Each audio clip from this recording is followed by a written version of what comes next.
देने को विधि टाइम वक्त दिया, इसके लिए धन्यवाद जी। धन्यवाद सभापति महोदय। आपने वर्ष 24-25 की पूरक अनुदान मांगों के प्रथम बैच पर बोलने का अवसर दिया, इसके लिए आपका आभार व्यक्त करता हूं।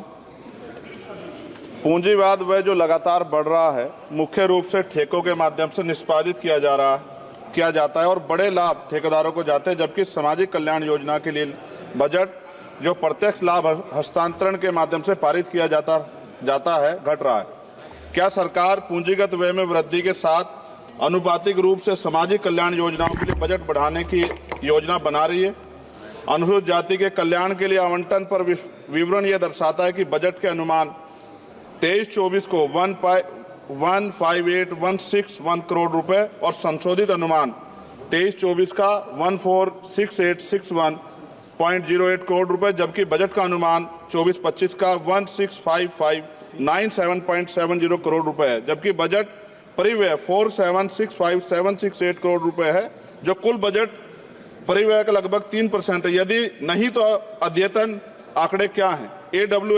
SC/SC योजना मुख्य रूप से आय सर्जन योजनाओं, कौशल विकास और बुनियादी ढांचे के विकास पर सकारात्मक कार्रवाई को लक्षित करती है, ताकि लक्षित आबादी के बीच गरीबी को कम किया जा सके, उन्हें गरीबी रेखा में ऊपर लाया जा सके। सरकार अनुसूचित जाति और जनजाति की आबादी के अनुपात में समावेशी विकास के लिए बजट आवंटित करने के लिए जाति गणना के साथ रुकी हुई जनसंख्या गणना कब शुरू करेगी? क्या सरकार बताएगी कि वर्ष 14-15 से वर्ष 23-24 तक प्रत्येक वित्तीय वर्ष के अनुसार SC/SC और TSP के तहत बजट की वह स्थिति क्या है? वित्तीय वर्ष 2014-15 से वित्तीय वर्ष 23-24 तक SC/SC और TSP बजट का लंबित बैकलॉग क्या है और बैकलॉग को कम करने के लिए क्या योजना है? क्या महात्मा गांधी राष्ट्रीय ग्रामीण रोजगार गारंटी योजना कार्यक्रम पर मद से 1 से पता चलता है कि 23-24 का वास्तविक व्यय 90806 करोड़ रुपए था और 24-25 का बजट अनुमान केवल 86,000 करोड़ रुपए था, जिसमें ग्रामीण श्रमिकों को रोजगार की गारंटी देने के लिए मनरेगा अधिनियम 2005 के तहत 100 दिन में काम देखते हुए भारी कमी की गई है। क्यों? 13.07 करोड़ सक्रिय श्रमिकों को दर्शाता है, जबकि बजट आवंटन 92.56 करोड़ 2024-25 में व्यक्तिगत दिवस सर्जित किए गए, यानी कि अब तक 7 दिन का रोजगार सर्जित किया गया। शायद G20 शिखर सम्मेलन दिनांक 7 फरवरी 2024 के वक्तव्य में संशोधित अनुमान के 74524.29 करोड़ रुपए की खर्च के संकेत दिया गया, जो बदल सकता है। बजट अनुमान 24-25 के तहत सक्रिय जॉब कार्ड धारक श्रमिकों को कितने दिनों की गारंटी कार्ड नौकरी की योजना बनाई गई है? राष्ट्रीय स्तर पर औसत दैनिक मजदूरी भुगतान क्या है? यदि सभी सक्रिय कार्ड धारक श्रमिक 100 दिन काम करते तो कितने बजट की आवश्यकता है? क्या मुफ्त अनाज देने के साथ साथ अतिरिक्त नौकरियां देना उचित नहीं?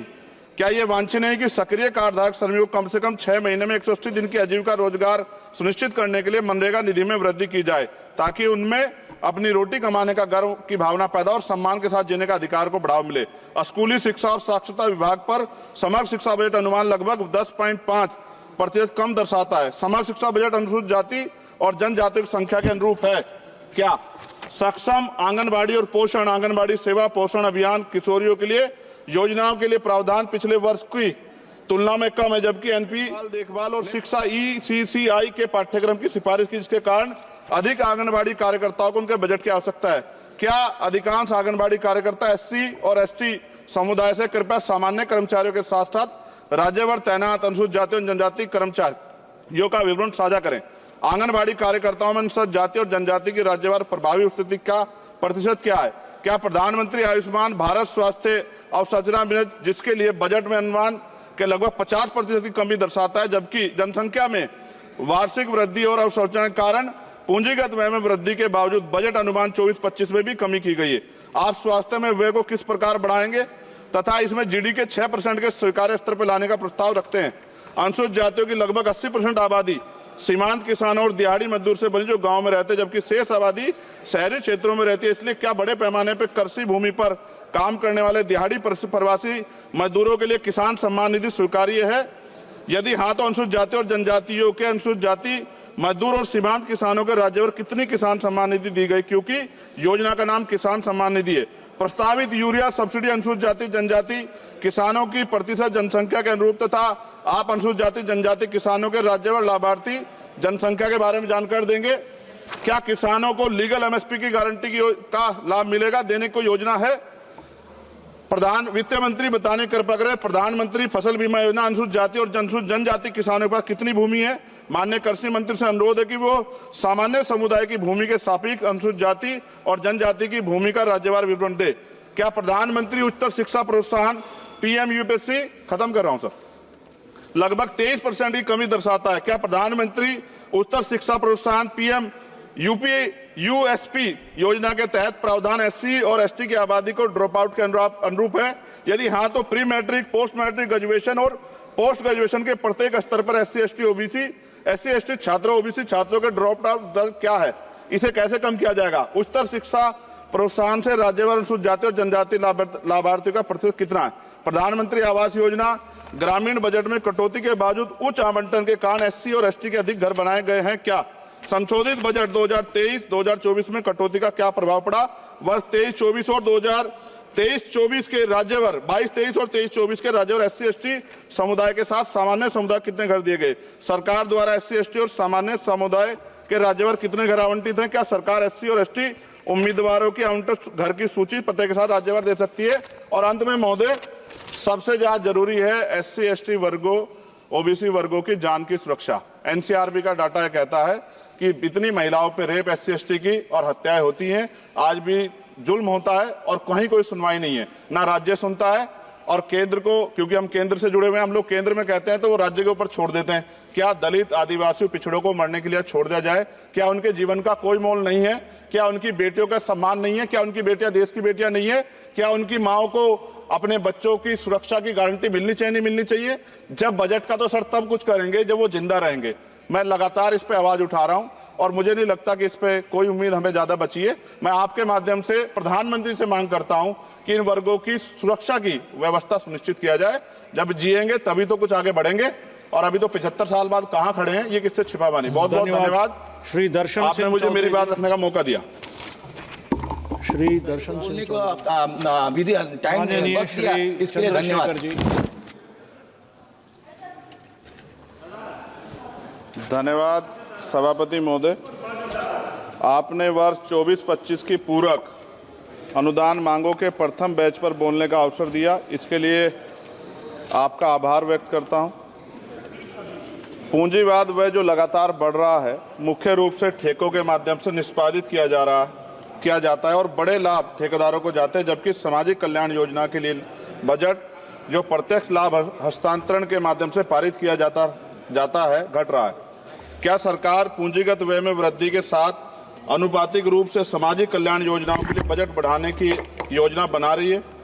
अनुसूचित जाति के कल्याण के लिए आवंटन पर विवरण यह दर्शाता है कि बजट के अनुमान 23-24 को 158,161 करोड़ रुपए और संशोधित अनुमान 23-24 का 146861.08 करोड़ रुपए, जबकि बजट का अनुमान 24-25 का 165597.70 करोड़ रुपए है, जबकि बजट परिव्यय 4765,768 करोड़ रुपए है, जो कुल बजट परिव्यय का लगभग 3% है। यदि नहीं तो अद्यतन आंकड़े क्या हैं? SC/ST योजना मुख्य रूप से आय सर्जन योजनाओं, कौशल विकास और बुनियादी ढांचे के विकास पर सकारात्मक कार्रवाई को लक्षित करती है, ताकि लक्षित आबादी के बीच गरीबी को कम किया जा सके, उन्हें गरीबी रेखा में ऊपर लाया जा सके। सरकार अनुसूचित जाति और जनजाति की आबादी के अनुपात में समावेशी विकास के लिए बजट आवंटित करने के लिए जाति गणना के साथ रुकी हुई जनसंख्या गणना कब शुरू करेगी? क्या सरकार बताएगी कि वर्ष 14-15 से वर्ष 23-24 तक प्रत्येक वित्तीय वर्ष के अनुसार SC/SP और TSP के तहत बजट की वह स्थिति क्या है? वित्तीय वर्ष 2014-15 से वित्तीय वर्ष 23-24 तक SC/SP और TSP बजट का लंबित बैकलॉग क्या है और बैकलॉग को कम करने के लिए क्या योजना है? क्या महात्मा गांधी राष्ट्रीय ग्रामीण रोजगार गारंटी योजना कार्यक्रम पर मद से 1 से पता चलता है कि 23-24 का वास्तविक व्यय 90806 करोड़ रुपए था और 24-25 का बजट अनुमान केवल 86,000 करोड़ रुपए था, जिसमें ग्रामीण श्रमिकों को रोजगार की गारंटी देने के लिए मनरेगा अधिनियम 2005 के तहत 100 दिन में काम देखते हुए भारी कमी की गई है। क्यों?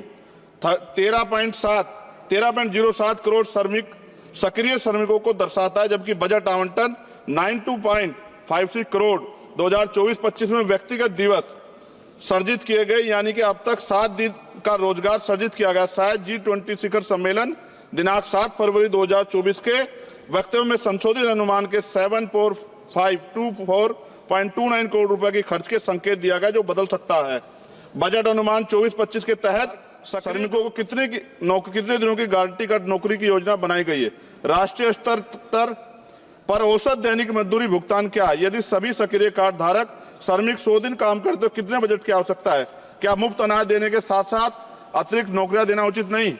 क्या यह वांछनीय नहीं कि सक्रिय कार्ड धारक श्रमिकों को कम से कम 6 महीने में 180 दिन की आजीविका रोजगार सुनिश्चित करने के लिए मनरेगा निधि में वृद्धि की जाए, ताकि उनमें अपनी रोटी कमाने का गर्व की भावना पैदा और सम्मान के साथ जीने का अधिकार को बढ़ावा मिले। स्कूली शिक्षा और साक्षरता विभाग पर समग्र शिक्षा बजट अनुमान लगभग 10.5% कम दर्शाता है। समग्र शिक्षा बजट अनुसूचित जाति और जनजातियों की संख्या के अनुरूप है क्या? सक्षम आंगनबाड़ी और पोषण आंगनबाड़ी सेवा पोषण अभियान किशोरियों के लिए योजनाओं के लिए प्रावधान पिछले वर्ष की तुलना में कम है, जबकि एनपी ने प्रारंभिक बाल देखभाल और शिक्षा ECCI के पाठ्यक्रम की सिफारिश की, जिसके कारण अधिक आंगनबाड़ी कार्यकर्ताओं को उनके बजट की आवश्यकता है। क्या अधिकांश आंगनबाड़ी कार्यकर्ता SC और ST समुदाय से? कृपया सामान्य कर्मचारियों के साथ साथ राज्यभर तैनात अनुसूचित जाति और जनजाति कर्मचारियों का विवरण साझा करें। आंगनबाड़ी कार्यकर्ताओं में अनुसूचित जाति और जनजाति की राज्यभर प्रभावी उपस्थिति का प्रतिशत क्या है? क्या प्रधानमंत्री आयुष्मान भारत स्वास्थ्य अवसंरचना मिशन, जिसके लिए बजट में अनुमान के लगभग 50% की कमी दर्शाता है, जबकि जनसंख्या में वार्षिक वृद्धि और अवसंरचना के कारण पूंजीगत व्यय में वृद्धि के बावजूद बजट अनुमान 24-25 में भी कमी की गई है। आप स्वास्थ्य में व्यय को किस प्रकार बढ़ाएंगे तथा इसमें GDP के 6% के स्वीकार्य स्तर पर लाने का प्रस्ताव रखते हैं? अनुसूचित जातियों की लगभग 80% आबादी सीमांत किसानों और दिहाड़ी मजदूर से बनी, जो गांव में रहते हैं, जबकि शेष आबादी शहरी क्षेत्रों में रहती है। इसलिए क्या बड़े पैमाने पर कृषि भूमि पर काम करने वाले दिहाड़ी प्रवासी मजदूरों के लिए किसान सम्मान निधि स्वीकार्य है? यदि हाँ, तो अनुसूचित जाति और जनजातियों के अनुसूचित जाति मजदूर और सीमांत किसानों के राज्यभर कितनी किसान सम्मान निधि दी गई, क्योंकि योजना का नाम किसान सम्मान निधि है? प्रस्तावित यूरिया सब्सिडी अनुसूचित जाति जनजाति किसानों की प्रतिशत जनसंख्या के अनुरूप तथा आप अनुसूचित जाति जनजाति किसानों के राज्यभर लाभार्थी जनसंख्या के बारे में जानकारी देंगे।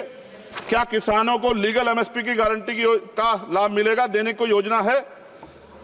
वित्त मंत्री बताने कृपया करें, प्रधानमंत्री फसल बीमा योजना अनुसूचित जाति और जनजाति किसानों के पास कितनी भूमि है?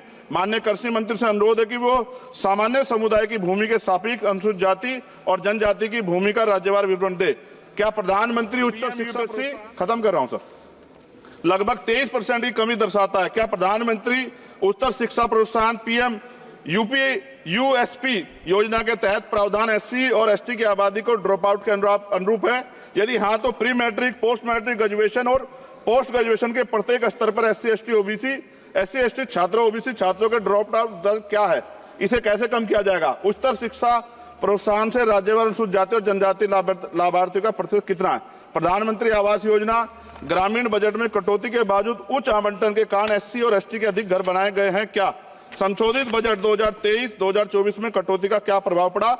वर्ष 23-24 और 2023-24 के राज्यभर 22-23 और 23-24 के राज्यभर SC ST समुदाय के साथ सामान्य समुदाय कितने घर दिए गए? सरकार द्वारा SC ST और सामान्य समुदाय के राज्यभर कितने घर आवंटित हैं? क्या सरकार SC और ST उम्मीदवारों की आवंटित घर की सूची पते के साथ राज्यभर दे सकती है? और अंत में महोदय, सबसे ज्यादा जरूरी है SC ST वर्गों OBC वर्गों की जान की सुरक्षा। NCRB का डाटा यह कहता है कि इतनी महिलाओं पे रेप SC ST की और हत्याएं होती हैं, आज भी जुल्म होता है और कहीं कोई सुनवाई नहीं है, ना राज्य सुनता है। और केंद्र को, क्योंकि हम केंद्र से जुड़े हुए हैं, हम लोग केंद्र में कहते हैं तो वो राज्य के ऊपर छोड़ देते हैं। क्या दलित आदिवासी पिछड़ों को मरने के लिए छोड़ दिया जाए? क्या उनके जीवन का कोई मोल नहीं है? क्या उनकी बेटियों का सम्मान नहीं है? क्या उनकी बेटियां देश की बेटियां नहीं है? क्या उनकी माओ को अपने बच्चों की सुरक्षा की गारंटी मिलनी चाहिए, नहीं मिलनी चाहिए? जब बजट का तो सर तब कुछ करेंगे जब वो जिंदा रहेंगे। मैं लगातार इस पे आवाज उठा रहा हूं और मुझे नहीं लगता कि इस पे कोई उम्मीद हमें ज्यादा बची है। मैं आपके माध्यम से प्रधानमंत्री से मांग करता हूं कि इन वर्गों की सुरक्षा की व्यवस्था सुनिश्चित किया जाए। जब जिएंगे तभी तो कुछ आगे बढ़ेंगे। और अभी तो 75 साल बाद कहां खड़े हैं, ये किससे छिपा बनी। बहुत बहुत धन्यवाद, श्री दर्शन आपने सिंह मुझे मेरी चौधरी बात रखने का मौका दिया। श्री दर्शन सिंह चौधरी जी।